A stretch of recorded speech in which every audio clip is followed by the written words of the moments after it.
మొన్నే 10 ఎకరాలు అమ్మితే కోటి వచ్చింది. కోటికి ఇంకో కోటి కలిపి హైవే పక్కనే అరెకరం కొన్నాను రా. White card ఇప్పించాలి తత్కాలం. అమ్మతాసది 2 కోట్ల మరి నీకెందుకు బాబాయ్ వైట్ కార్డ్? మన దగ్గర కోట్లు ఉన్నాయని ప్రభుత్వ పథకాలు గుళ్ళో ప్రసాదాలు వదిలేస్తావా? బల్లెటూడివే.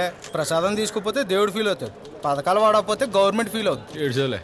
ఇదిగోండి టిక్కులు పెట్టిన సంతకాలు పెట్టి ఓ 10,000 ఉండి. 10,000 వెయ్యి కావదా? దీని వాల్యూ మీకు తెలదు. రేపు మీకు పిన్ని గారికి ఏటడానికి వస్తే 2 లక్షలు ఎత్తుపోతాయి. అప్పుడు అనిపిస్తుంది వైట్ కార్డు ఉంటే ఆరోగ్యశ్రీ కింద 2 లక్షలు కవర్ అయ్యి కదా అని. అది కాక గృహాల ఇల్లు, నగదు బదిలీలు, ఫీజు రియంబర్స్మెంట్, అంచోదయ పథకం, ఆపద పథకం, పని చేయకుండా ఆహార పథకం, ఇలాంటి వాళ్ళు లక్ష ఉన్నాయి. ఈ 10,000 కోసం ఎన్ని వదిలేసుకుంటారు ఏంటి మీరు? నెక్స్ట్ నువ్వు రావా? నువ్వు ఆగవాయి బాబు, నువ్వు ఆగు. ఇదిగో ఈ 10,000 తీసుకొని ఏదో రకంగా పని అయ్యేలా చూడు.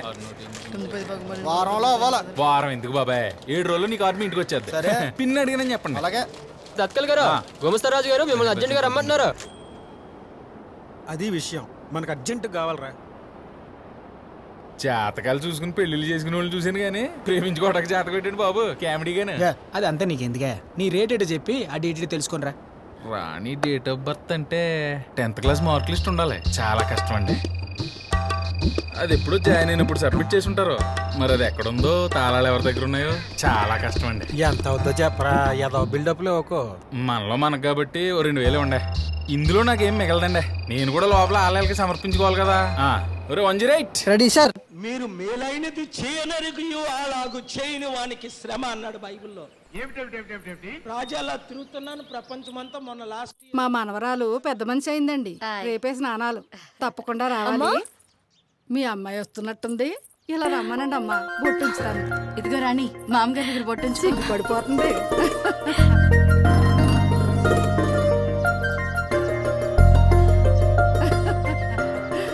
నీకు ఎన్ని రోజులు పట్టిందా పిచ్చుకోవడానికి?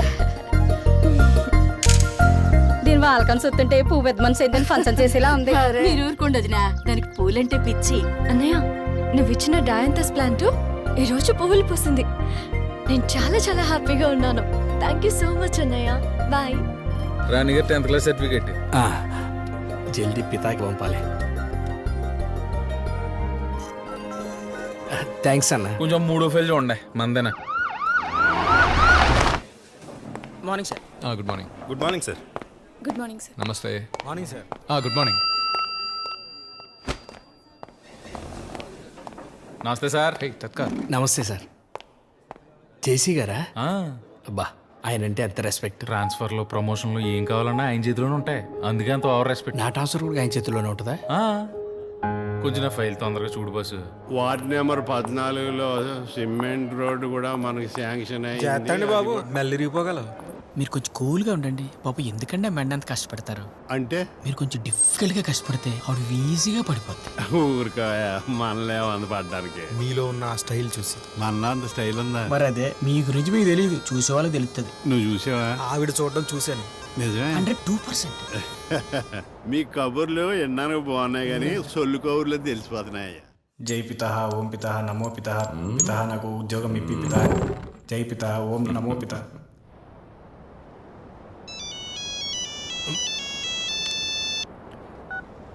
నమస్తే పిత. అమ్మాయి వయసు 23, పుట్టిన తేదీ 9, పాచికల్లో 6. అంటే గురుడు శనిని డామినేట్ చేస్తున్నాడన్నమాట. జర అర్థమైతట్టు చెబురు పిత.